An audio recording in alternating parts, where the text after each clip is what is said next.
All right, welcome. Good morning and good afternoon. It's wonderful to see so many folks here with us today for our webinar on reimagining the role of place, bold new community-based models to provide care, improve health equity, and pay for outcomes. Thank you for being here. My name is Grace Rubenstein. I am the Director of Editorial and Communications at Health Begins, and I get the honor of welcoming everyone and just giving you a quick snapshot of how our webinar is going to work today.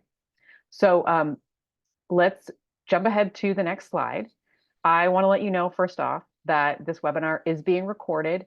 Don't worry about trying to jot down every relevant detail because we are going to be sharing out the slides to everyone who's registered after the webinar. All of your lines as participants are on mute, but it's really important to us that this be a robust discussion. We really try to make it a dialogue among all of us here. So let's get that going in the chat. We like to do a little practice round right at the beginning.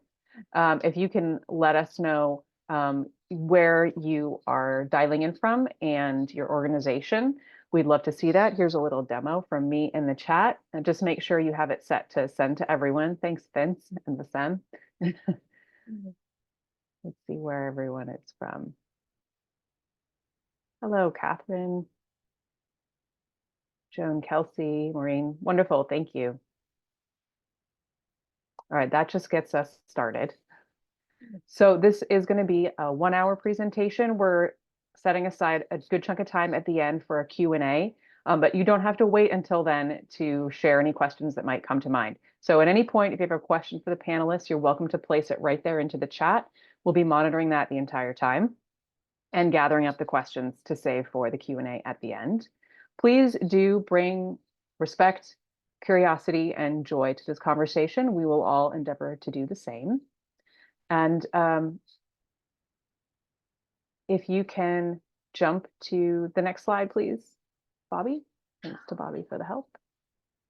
So our objectives today, part of what brought you here, most likely, are that by the end of this hour, you will be able to explain at least 3 benefits of organizing and aligning healthcare delivery by place, describe at least 2 bold and novel initiatives that reimagine how healthcare can be delivered, paid for, and/or aligned by place, and finally, identify at least 1 concrete opportunity to redefine and realign healthcare delivery by place. We're going to make this as tangible as we can for you. So I now get the honor of introducing our phenomenal panelists for today. Next slide. We have Tiffany Romo. A huge thanks to Tiffany for jumping in when Dr. Barbara Ferrer had a conflict. Extra appreciation for doing that at the last minute. Tiffany is the director of the Community Engagement Unit at the Office of Planning, Integration, and Engagement at the LA County Department of Public Health. Dawn Alley is head of scale and impact care, and formerly the Health and Human Services Deputy Senior Advisor to the Secretary for Value-Based Transformation. And finally, Sarah Zanton, Dean, and Patricia M. Davidson, Health Equity and Social Justice Endowed Professor at the Johns Hopkins School of Nursing. So you can see we have a wonderfully wide range of roles from which our panelists approach this challenge. Next slide.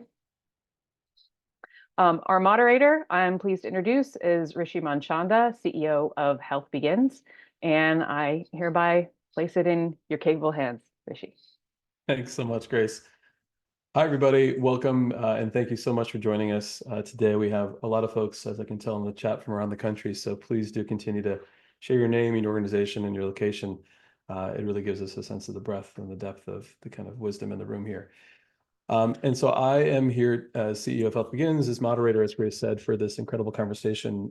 Let's go to the next slide. I'll spend a couple minutes just doing some level setting. For those who don't know us, Health Begins is a national mission-driven firm. We help Medicaid plans, in particular health systems and CBOs, to exceed all the growing healthcare equity and social needs requirements in this space, but to do so, as always, with a deep structural and social justice kind of orientation in order to achieve long-term impact for people and communities harmed by societal practices. We know it takes multi-level work to move the needle in health equity, not just compliance on certain performance measures. And so our goal is, as always, to continue to improve health and social outcomes and advance health equity across the country. We can go to the next slide. Why reimagine the role of place in healthcare? Why this conversation today? I thought I'd share a couple of thoughts and then turn the baton to our first wonderful presenter. If you go to the next slide, One reason why it's important to reimagine the role of place in healthcare is because place, as we know, mediates injustice and health equity. As we all know, and there's much written about this, much, of course, experienced and known about this, that in the US, power and resources are unjustly distributed, and they're unjustly distributed in particular by place. Injustice, as some would say, is spatialized. And as scholars have written about, including Dr. Seth Berkowitz in a recent book called Equal Care, when power and resources as determinants of health are distributed unjustly, the result is a health inequity, as he terms it, an injustice that harms health. This definition of health equity or health inequity as an injustice that harms health resonates deeply with Health Begins, our core observations for a number of years. It also, as we think about the role of place, explains why area level data often predict the development of illness and shape and predict the patterns of inequity, even after adjusting for traditional individual level demographic factors and clinical factors. You can see a citation here of one study, a large study of Kaiser Permanente patients, almost 160,000, where researchers evaluated area level data. They controlled for age, for sex, for race and ethnicity, for blood glucose levels and body mass index, and they wanted to see what the predictors were, what area level predictors there may be for the progression to diabetes among pre-diabetic patients. And what they found, as you can see here, is that area level indicators, like areas where less than 16% of adults had obtained a bachelor's degree, or areas where the median annual income was below $80,000, or where, again, locations where SNAP benefits were received by 10% or more households. These area level indicators, place-based indicators, were predictive after controlling for individual level factors for the development of diabetes. Place mediates injustice, place mediates health inequity, and of course, place mediates health. If we go to the next slide, that's reason enough to think about it. Unfortunately, in the US, healthcare is not organized by place. Place-based approaches, as defined here, which means giving healthcare organizations or systems some degree of responsibility for the health or the care of all people living in a specific place. Again, responsibility for the health or care of all people living in a specific place. This is not something that we've done in the US, despite examples both internationally as well as domestically. As a default, US healthcare is not organized by place. You can see countries, including England, New Zealand, and Sweden, even some US states, Oregon, Maryland, Vermont, have adopted some elements of place-based approaches to organizing health services to be able to improve care, population health, and even control costs. So while we have some glimpses, some examples outside of our borders and within of what it means to apply place-based approaches, US healthcare is still not organized by place. And this matters because, as we go to the next slide, because of this conversation today. There are many barriers to place-based approaches. You're going to hear our wonderful presenters speak to some of these, and we'll come back around in the Q&A to dive deeper on these and really try to problem solve together. There are barriers, as researchers have talked about, fragmented payment systems. There are barriers when it comes to too narrow of a focus on clinical performance measures rather than broader kind of measures of health. There are limited incentives for collaboration between healthcare and other healthcare entities, let alone healthcare and other sectors. And that's important, especially because that means that there's also limited experience for healthcare to integrate with social service providers, let alone public health departments. And last but not least, there's limited accountability for healthcare to improve community health outcomes, not just performance measures for certain payer and regulatory requirements. So the number of barriers here, today we're going to actually start to unpack some of these. We go to the next slide. And especially kind of explore the potential here, why it's so important. Last but not least, the reason it's important to reimagine, we think, the role of place in healthcare is because while their barriers exist, there are so many opportunities that we're seeing emerging across the US. Opportunities to align place-based approaches to improve health assessments. So for example, in California, managed care plans are now required to have their population needs assessments be done in coordination with local health departments, community health assessments. There are opportunities to apply place-based approaches to improving health equity, including just asking if healthcare inequities differ by census tract, and if so, does that reveal a social or structural kind of barrier rather than a healthcare-based one? There are ways to be able to align equity-focused improvement campaigns, especially to target what I would call area-sensitive performance measures, not just ambulatory care-sensitive conditions, but area-sensitive performance measures. And then there's, of course, opportunities to improve care integration and coordination for social services, as well as to invest in the infrastructure we need at the community level, including data infrastructure, using place-based approaches. There's so many glimpses of a new future right now, one in which we reimagine the role of place in healthcare. And today we're going to see some of those glimpses from our presenters. So hopefully this is helping you understand why we're so animated about this conversation and why we're excited about our presenters. If we go to the next slide here, we'll introduce some of the questions that we ask you to think about as you're hearing the presenters. We'll come back to these in the Q&A. But without further ado, let me pass the baton first to Tiffany Romo. To the next slide, please. Our first presenter from the Los Angeles County Department of Public Health. Tiffany, thank you so much for joining us. The floor is yours. Thank you so much, Rishi. And thank you so much for that level setting. I think it was great priming, especially about the project that I'm here to talk to you all about today, which is our Community Public Health Teams project, which I will often refer to as CPHTs because, you know, we always love a good acronym and we live in that acronym land. So just to be clear, it is our Community Public Health Teams project. Next slide, please. So, you know, we are really excited about the CPHT project in LA County. You know, it's just really an exciting opportunity and a chance to do public health differently in LA. This is really, we see this really as a chance for public health, community-based organizations and healthcare partners to really come together, you know, as a multidisciplinary team to deliver services, reduce gaps in health outcomes, and really look to improve community conditions in some of our most vulnerable communities throughout LA County. Next slide. So what is a community public health team? So our CPHTs is really a new model of public health service delivery that is actually being piloted right now in high priority communities throughout LA. Each of these CPHTs uses a shared leadership model and really creates and builds kind of formalized partnerships between a community-based organization, a healthcare partner, and a dedicated public health staff member.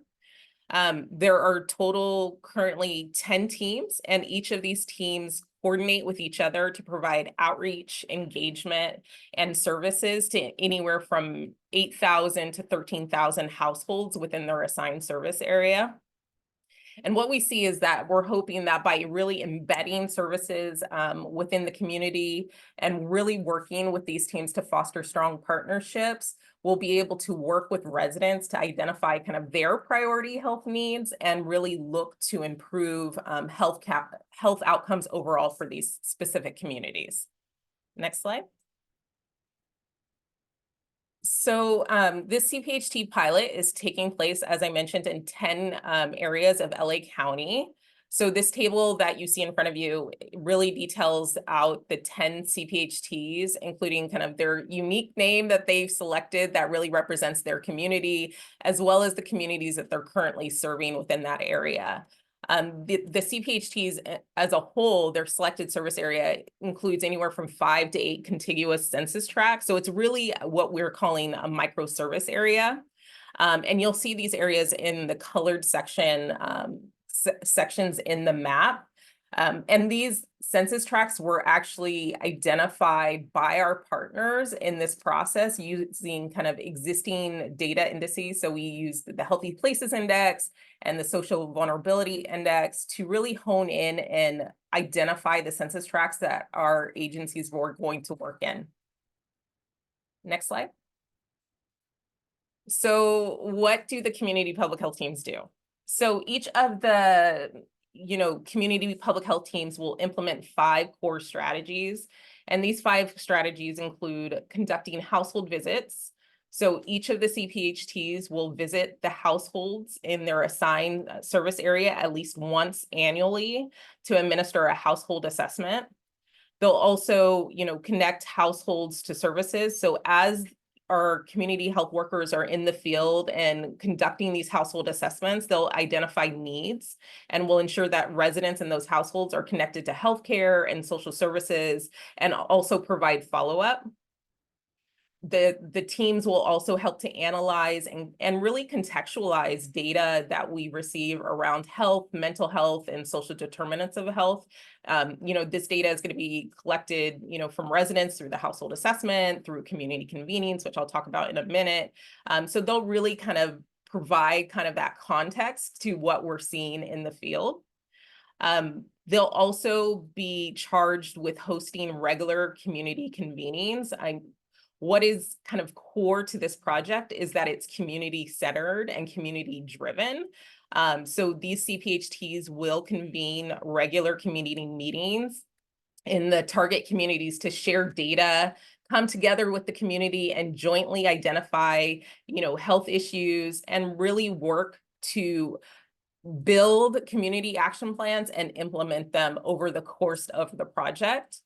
And then really one of our kind of most important strategies is really the CPHTs will work to mobilize partnerships to advance health equity, expand service delivery, and improve community conditions.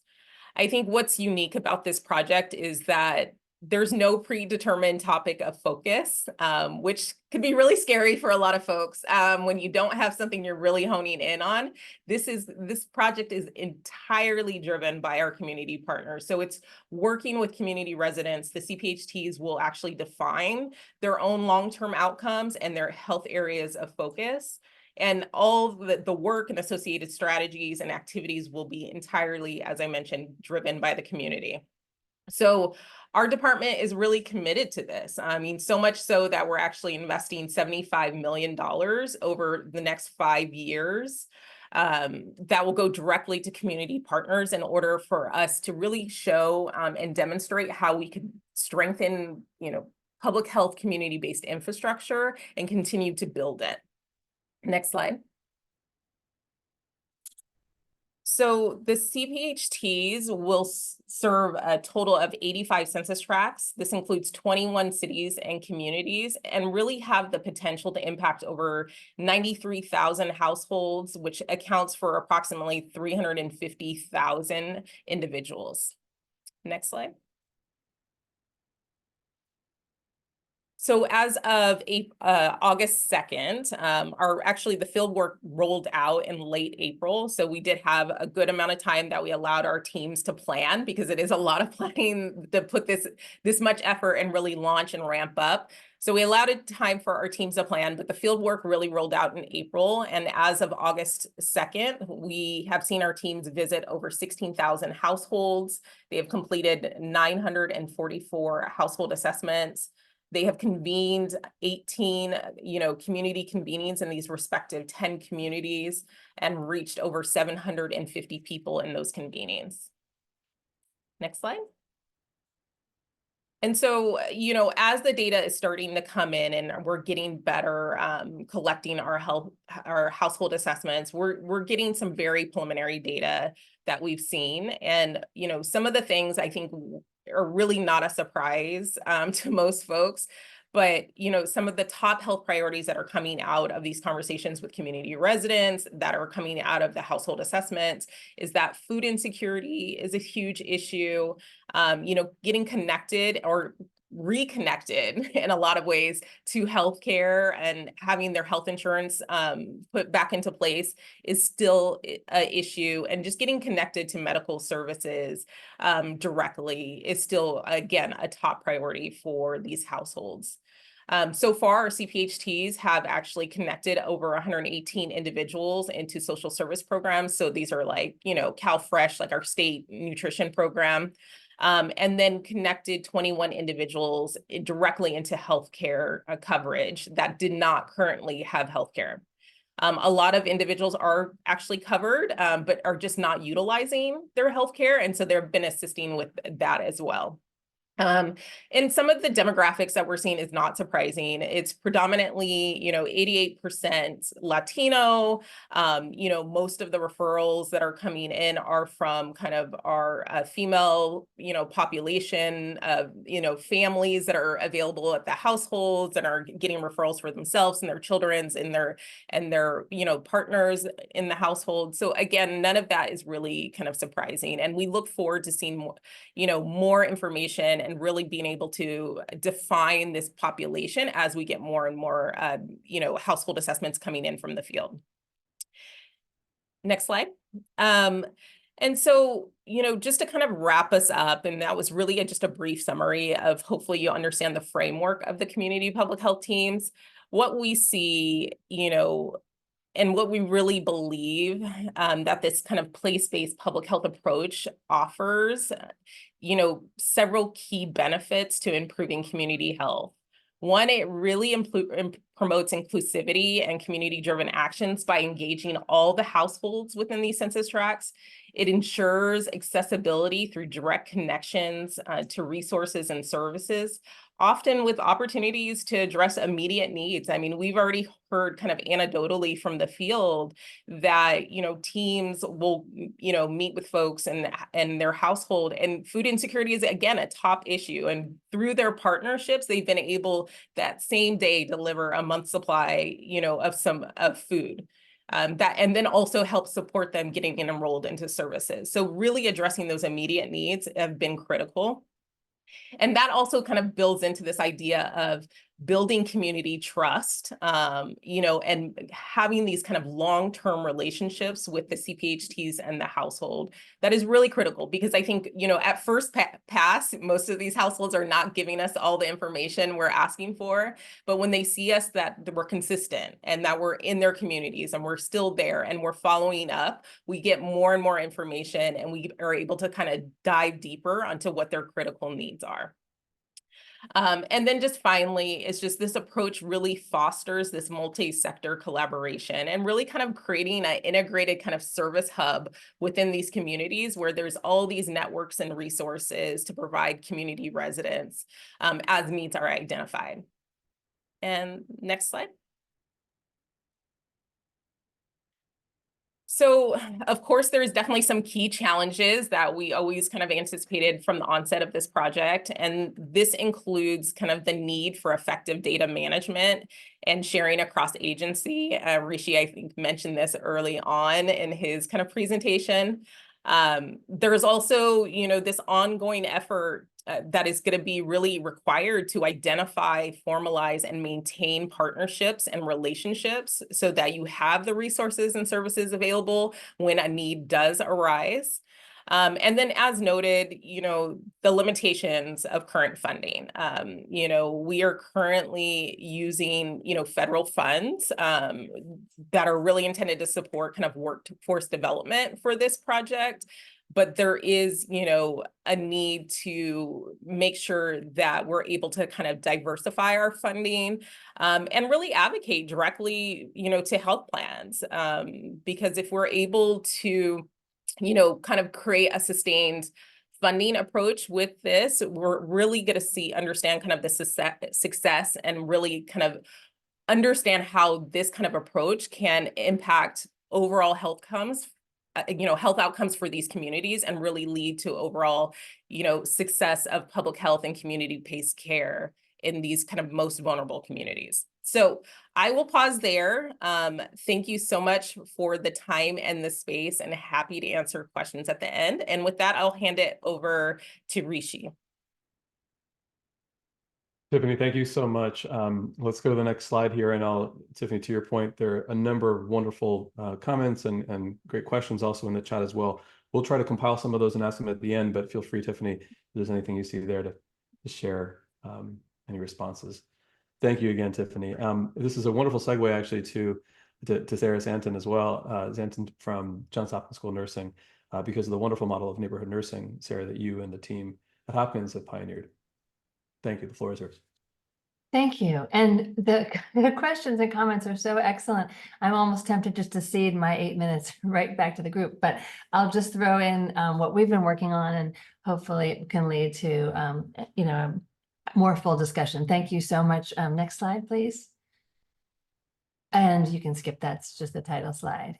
So to the fabulous members on this group, can you put in a word or two of what a perfect health system would look like? What attribute, your top attribute, anything, go for it. Equitable, supportive, excellent, patient-centered, no barrier access, accessible, collaborative, free, coordinated, fair, Great. Keep on. These are wonderful. So next slide, please.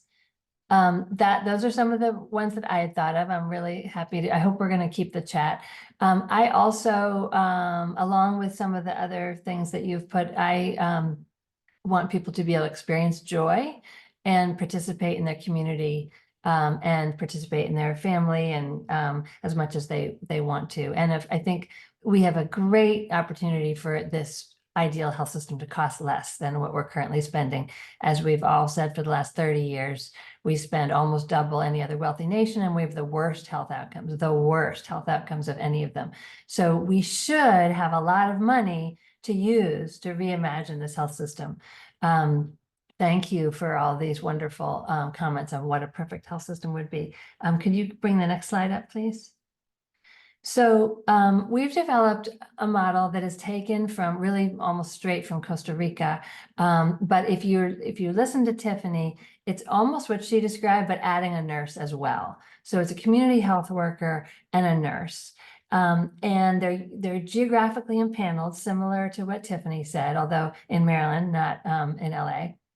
And in Costa Rica, they also have a doctor and a pharmacist. So far, ours are just dyads of a nurse and a community health worker. In Costa Rica, they're seen between 1 and 3 times a year. And I've cited some literature here on the bottom of the slide. I'm the only academic on the call, so I thought I should give some real peer-reviewed references. But also, there's a fantastic Atul Gawande New Yorker article. If you just Google New York or Costa Rica, it should come up, from 2021, that it just captures it so well. I've never been to Costa Rica, but I know people who have, who say, even if you just wander around and ask, do you know your eBase? It's called eBay, BAIS. Do you know your eBase team? People are like, oh my, and they know their work, and they know, and everyone has the same nearby because it's geographic, just like Tiffany said. Next slide, please. And importantly, Costa Rica spends less than 10% per person than we do, and they have better life expectancy, better, all of the rates of the kinds of things that we follow, like maternal mortality and other chronic issues. So my son asked me a basic question. He's a young man, and he wanted to go to a plasma donation center to get advice, medical advice. And I'm a nurse practitioner, and I work at Johns Hopkins, and I was absolutely appalled. And it got me thinking, maybe there's other kids and grownups who have no idea who to turn to. And it just got me thinking about, could Costa Rica work here in the US? Could their model? Next slide, please. So I think we are moving towards a place in terms of the policy environment where this is possible. And Tiffany and her colleagues are way out in front of on this in terms of the place-basedness of it. And just besides what Rishi said about place mediates health, and it mediates injustice and health equity, just also put on your common sense hat for a second and think, in Germany, the same home health aide can go door to door and help someone just put on their socks if they need, and go on and help someone else put on, take their medications. Here, you need a 4-hour block. You have to guarantee you're going to need someone for 4 hours to get home health, because you might live all over. But if you do it with zones, if you approach providing healthcare by zones, you can do very little for a lot. Another example, in Amsterdam, every community has a parking spot for the midwife. And it's held open for the midwife for that area, who may need to come help catch a baby at any moment. Next slide, please. So Maryland, Rishi mentioned Maryland, and Maryland has a history of innovation. In the 1980s, it diverged from the way it paid for hospitalizations. We have no charity hospitals. All the hospitals insurers work together through something called the Health Services Cost Review Commission, which is a trusted broker that everyone kind of turns to. And historically, it's been about paying for hospitalization. So it pays for the uninsured and the insured, essentially through Medicaid, Medicare, and all the private insurers grouping together to pay for the hospitalizations for everyone.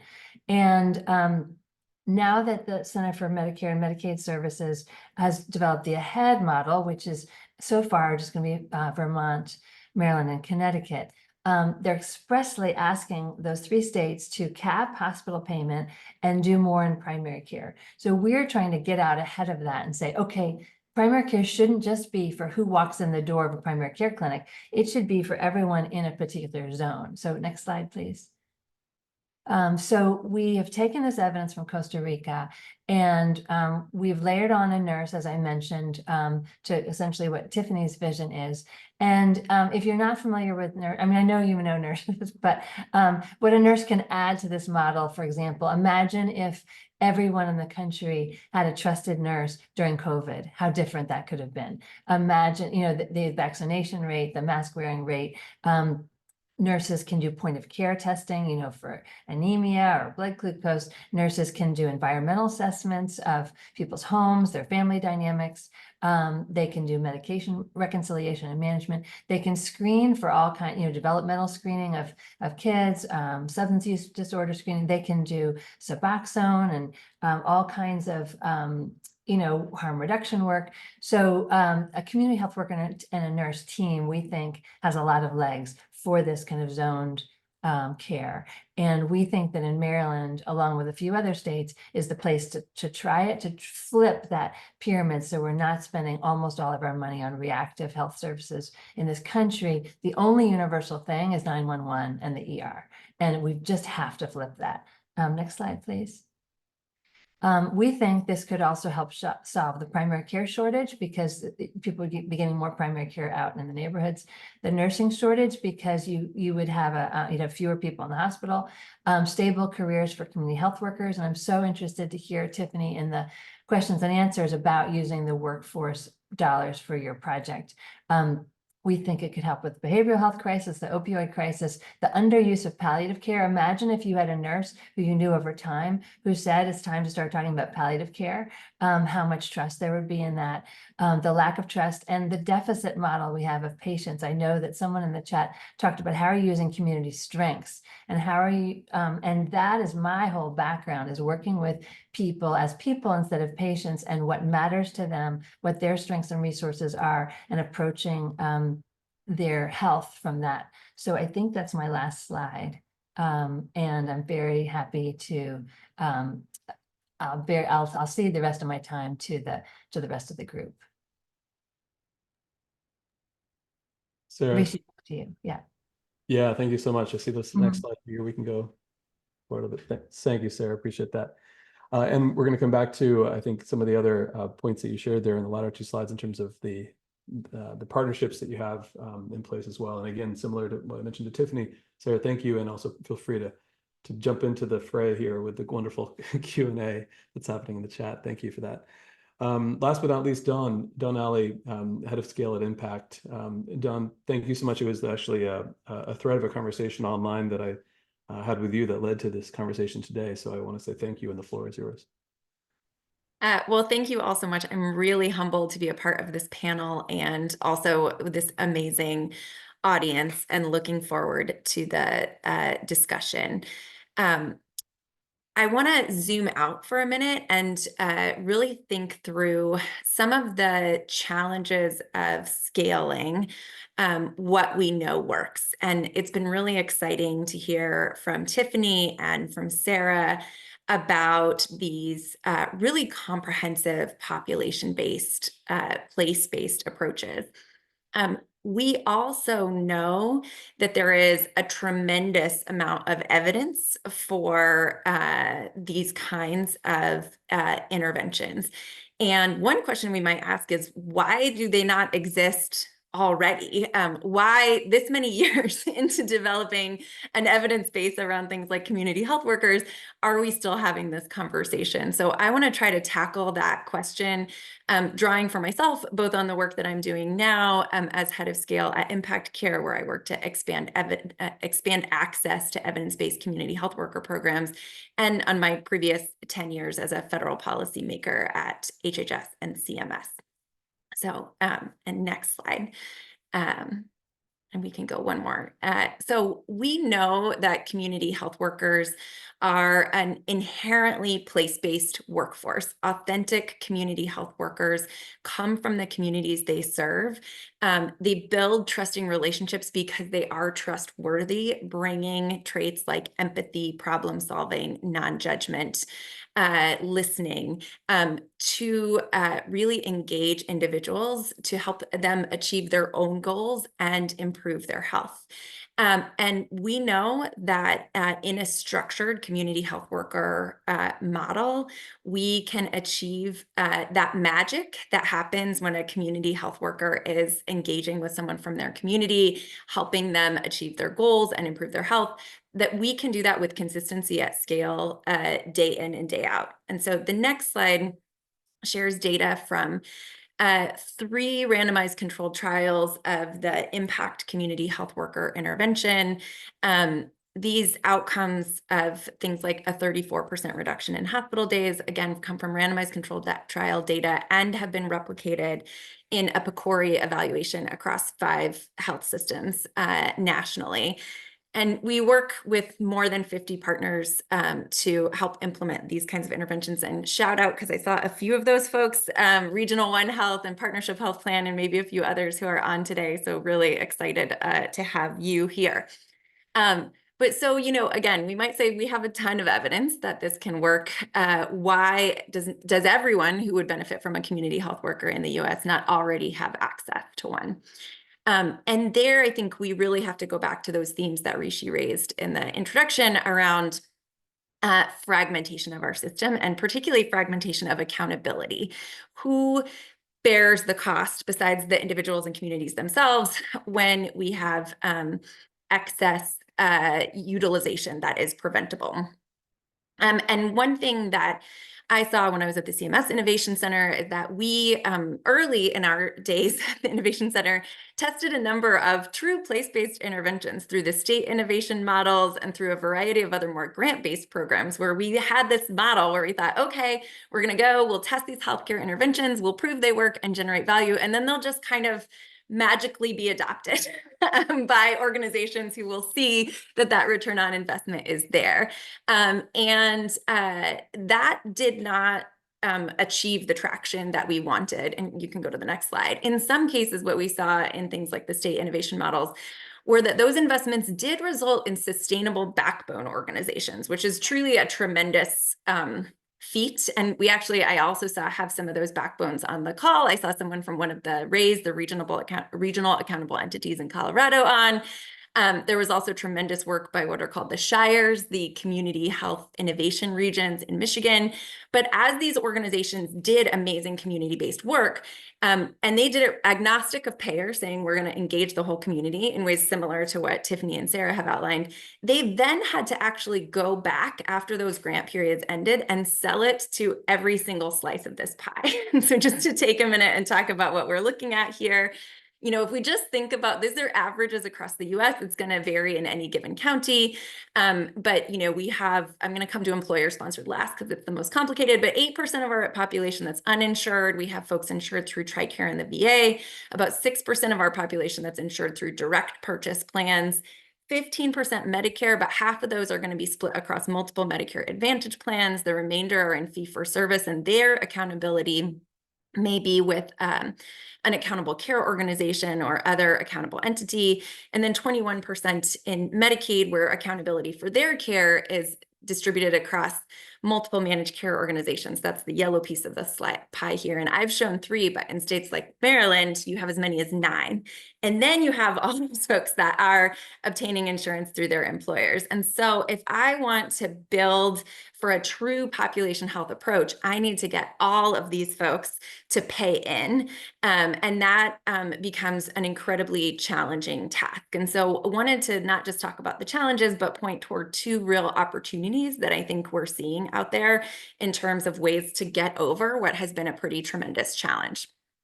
The first on the next slide is aligned billing codes. And this is really about the nuts and bolts of getting as many of the payers around that circle aligned on what they are paying for as possible. So there's a great example of this when we look at what's happening with community health workers now. As of 2024, Medicare through the physician fee schedule will pay for what it called community health integration services, and more than 20 states fund some type of community health worker program in their state. And so if I am a regional organization and I'm trying to figure out how to cover CHWs for everyone in my area, I've gone a long way if I know that I can have that aligned coverage for Medicare and Medicaid. And then it also allows public health dollars in many cases to be more effectively focused on, say, the uninsured folks that are not going to be covered elsewhere. And so this kind of alignment is building us toward that population health model, but it is slow and there are still tremendous challenges because, for example, a community-based organization that's offering these services may still have to enroll in Medicaid, develop partnerships with a Medicare provider. So it's still an incredible amount of kind of on-the-ground work to become enrolled or participating in all those programs. Another opportunity on the next slide is creation of essentially a new financial accountability, a population health superstructure, so to speak, that is going to come in and not try to replace accountability of any of those other entities, but try to embed them all in some sort of aligned incentive. So in some ways, the Maryland total cost of care and now AHEAD model that Sarah mentioned is an attempt to put the state in that position where the state is working across all of these different accountable entities to drive population health improvement. A really exciting new model that has been announced this year is from ARPA-H, the Advanced Research Projects Agency for Health, through the HEROES program. And this program builds on frameworks like CAPG, I saw Len Nichols on, that are around how do we get other entities, get these accountable entities to pay in this case by becoming health outcomes buyers, coordinated by what ARPA-H called a health accelerator organization.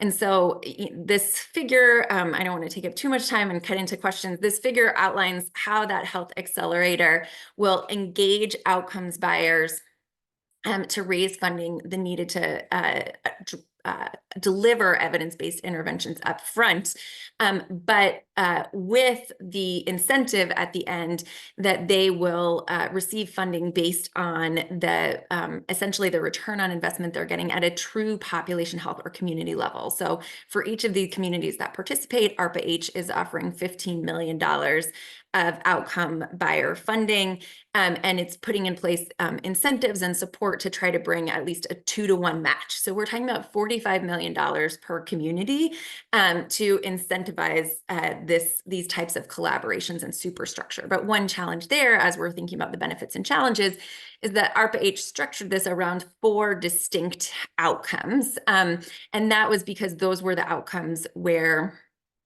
they could say, here's what we believe essentially the kind of societal ROI is there, and we have clear evidence and can kind of structure a repeatable, scalable financial model around this. But that's somewhat at odds with the approaches that Tiffany and Sarah outlined, where we're doing a true population health approach that's not all pregnant and postpartum people in a geography or all individuals at risk for opioid use disorder in a geography, but is truly everyone in a geography. So I will stop there and really look forward to our discussion. Dawn, thank you so much. Sarah and Tiffany as well. Thank you guys. Let's move to the next slide here as we now really pick up on these presentations as well as the really robust engagement and questions and answers in the chat here. I think to start us off and really to build on the conversation that's already been happening, each of you have touched on this in different ways. What's stopping us from seeing these place-based approaches as a standard approach? Clearly, Dawn, as you've mentioning, and I think both Sarah and Tiffany, as you've touched on, there are challenges in terms of fragmented payment models, right? Fragmented systems of accountability, as you mentioned as well. I'm curious as if we can pause on that a little bit longer and stay in this space. I'll note as we focus on that, by the way, that there are a lot of really rich questions about critical components, or what I would say are essential components of a place-based approach and reimagining that in healthcare, including the use of members of the workforce, community health workers, Sarah, to your point, nurses and other members of the team as well. So there's workforce questions that are critically important. There's a whole thread of things in the chat there that I want to honor. I'm curious how that workforce though gets deployed. How do we actually, what stops us from getting that workforce deployed as we need to in place-based approaches? So a little bit more on the challenges here. And I want to start maybe going back to the top of our speaking order here. And Tiffany, give you the first go at this. Build a bit more on the challenges that you shared in your presentation, and then I'll open it to Dawn and Sarah. Let's get in conversation here. Yeah. Yeah.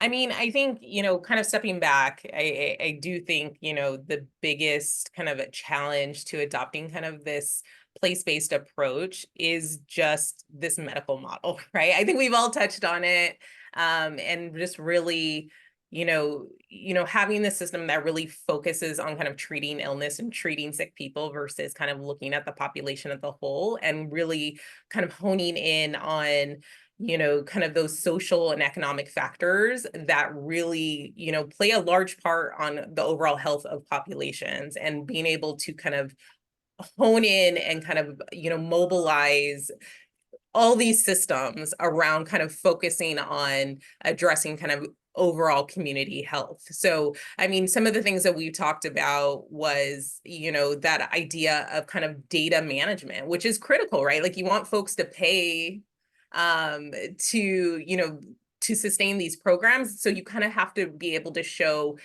really solid outcomes, and that data is critical to that. And when we, even for our project, we're working with community-based organizations, FQHCs, community clinics that are all on different systems. Our CBOs don't even have systems in place, or are having to kind of build infrastructure as we go.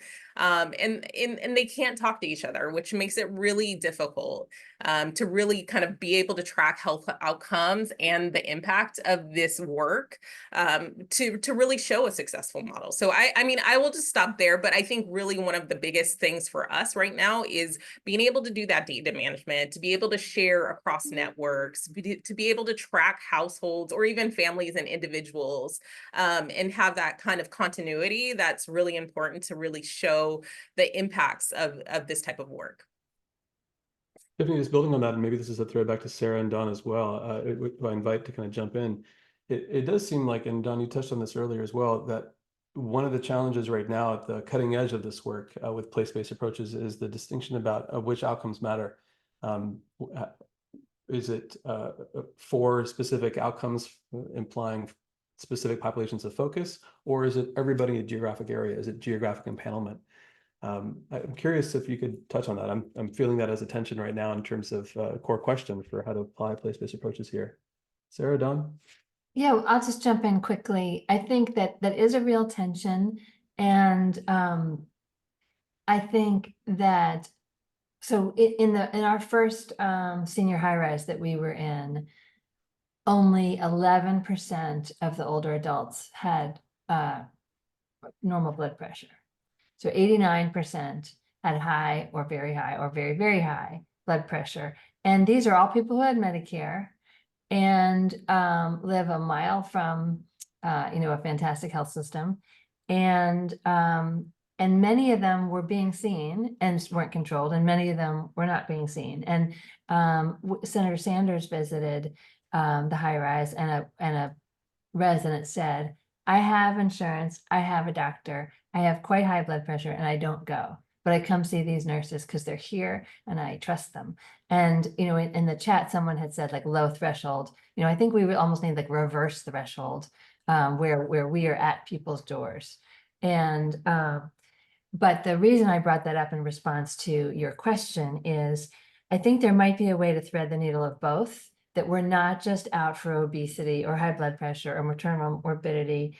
We're out for whatever matters to people, but because there's so much that it ends up being costly to the health system, I think we can pay for this more robust, everybody in all their strengths and needs and wishes But we're stopping the strokes and stopping the heart attacks and stopping, the things that will take nursing home admissions because we haven't addressed them. And so I'm the Pollyanna on this call, but I think we can be strategic about the outcomes that some payers want us to achieve while having a strategy that is community facing and person facing, that's about their whole selves.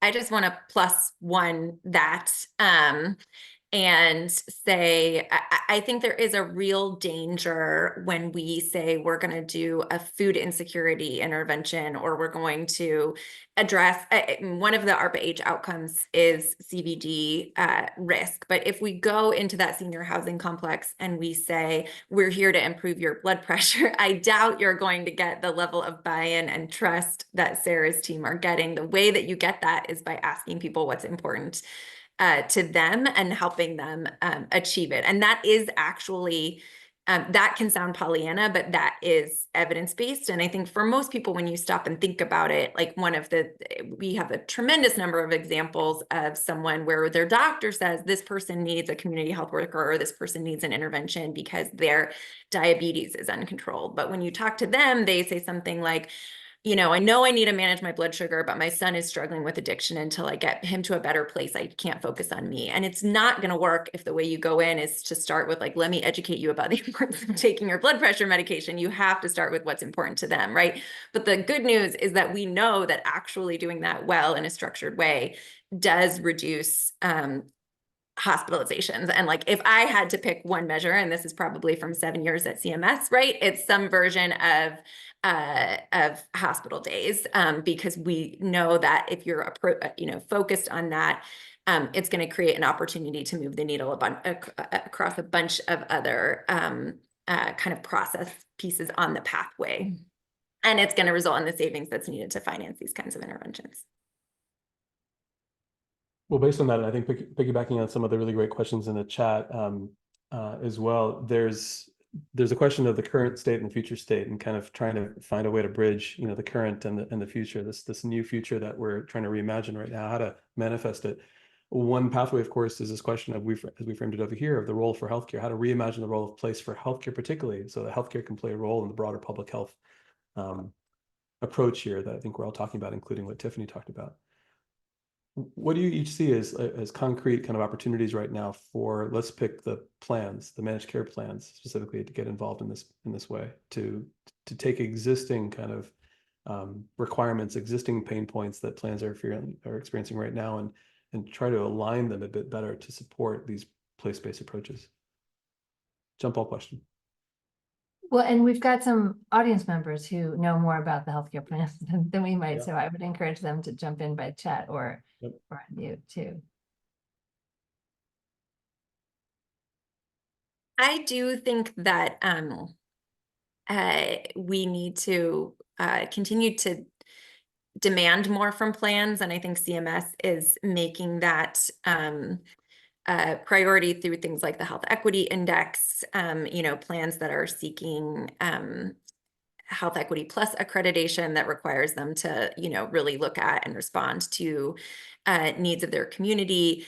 One challenge there is that, that's still focused largely on their members. And for those population level approaches we're really talking about either having to have an organization that is going to somehow braid that funding that's just for their members, or needing to find a more flexible way of looking at this. And I do think there is an opportunity for some technical work related to thinking about how these population level interventions relate to things like how plans should think about their MLR. I think there is a strong argument to be made that CMS should be open to some different thinking on this, because if we have a community, and this is certainly true in some zip codes and rural communities, where essentially more than 60% of the population in that community is getting their health insurance through Medicare, Medicaid, or the exchange, like, we have a strong incentive to provide population health level infrastructure in that community. And I think that's been some of the exciting work as well that's happened with things like the Maryland model. You asked about plans, and Maryland has a low penetration of Medicare Advantage, so that may not be the best example, but that created some opportunities, for example, for upfront payments related to anticipated future Medicare savings, and some different ways of moving money so that it wasn't always only focused on like this attributed panel of patients at this time. Yeah, and I would just add that I think it was the Wall Street Journal last week had an article about kind of the army of nurses and nurse practitioners who go into people's homes to assess that, then kind of, some people might call it upcode, some people might call it appropriately code, but diagnose things that then the Medicare Advantage gets higher payment for. So that seems like a pretty low-hanging fruit that CMS could loop that assessment into something that is more robust than just being able to bill more for those people. Yeah, Tiffany. Yeah, I mean, I think Dawn said it so beautifully. So I'm not sure I have more to add other than I completely agree. One of the things that I think has come up today as we were framing it both in the invitation for this conversation, as well as what's been coming up in the conversations that each of you have led here, the insights, is that there's opportunities here to reimagine how healthcare is organized differently when we use place, how healthcare is delivered differently, by virtue of the workforce, the teams, like who is actually doing work by place, even the way in which the communities themselves kind of change. The Amsterdam story you told, Sarah, about parking spot for the midwife just blows my mind in terms of the implications of when we start really reimagining place at the center of healthcare delivery. But last but not least, how healthcare is paid for, right? What outcomes we pay for, what we pay for, how to invite then the money that exists in the healthcare space and both liberate it and align it, right, to be able to support place-based approaches. So the organizing, the delivery, and the paying for of healthcare by place clearly all have technical challenges, but there is also kind of a challenge of the imagination right now that I think has been a perennial one for a lot of us. And that's what I appreciate today.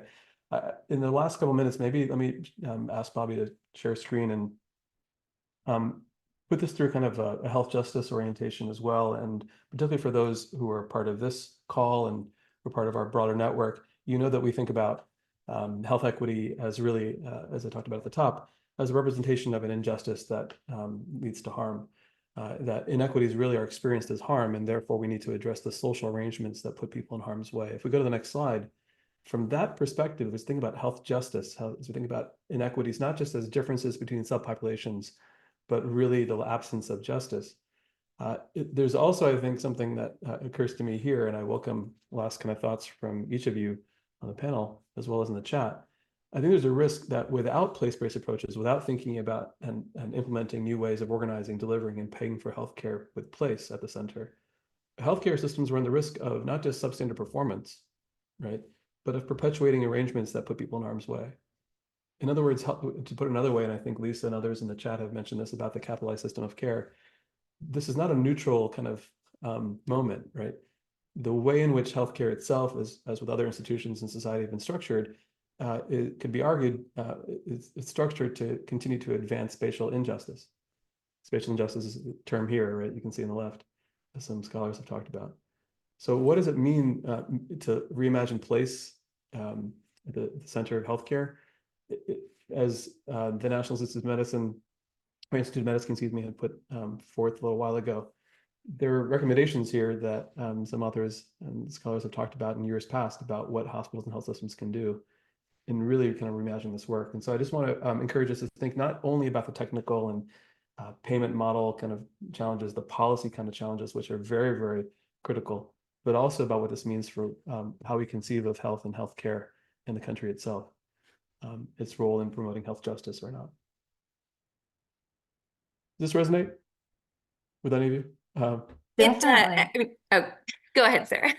Just, I think it wasn't even, I feel like you have a great content there that wasn't exactly a question. I think, yes, just yes. It resonates, yeah.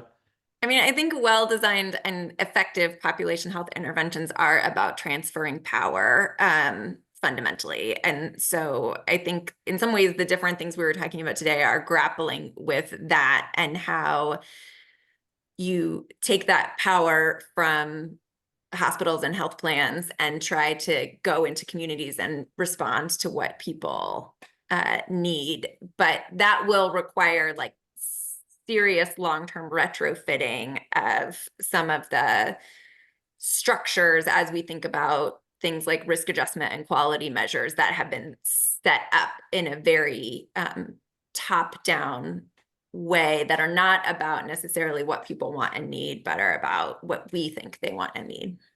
Yeah.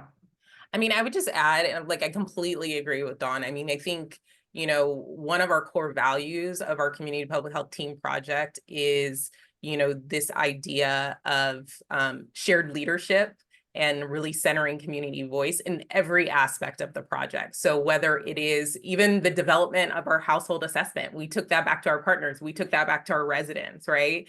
We, you know, as they think through community action plans, they have community advisory boards, they go to residents, every aspect of this project ensures that community voice is really centered throughout this. And I think that is such a pain point of like really, even today, I was saying how uncomfortable I am with like coming to the community and not really having a focus area, right? Like letting it be kind of everything and anything, which, you know, for us in public health can mean that it could be items that are priorities for the community that are outside our scope, outside our wheelhouse. But our goal is to then find the right partners to advocate for our community, to move things forward, which includes advocating for health plans, advocating for folks to come into the mix, because we can't do this together. I think there was a question here is like, how are we implementing our workforce development dollars to do this work? And we're doing it because we see our partners as an extension of public health. We do nothing alone. Like we cannot do anything alone. And I think if we all have that same mindset that none of this works in silos, that we all have to come to the table, we all have to invest. And we also have to be kind of comfortable that it's a long-term commitment. We're not going to see that immediate result 6 months, a year from now. We have to be comfortable that it's going to take time. It's going to, you know, anytime you work with community, it kind of doubles the time it takes, right? And we have to be comfortable with that. So I just think that is a different approach. It's a different mindset to this work.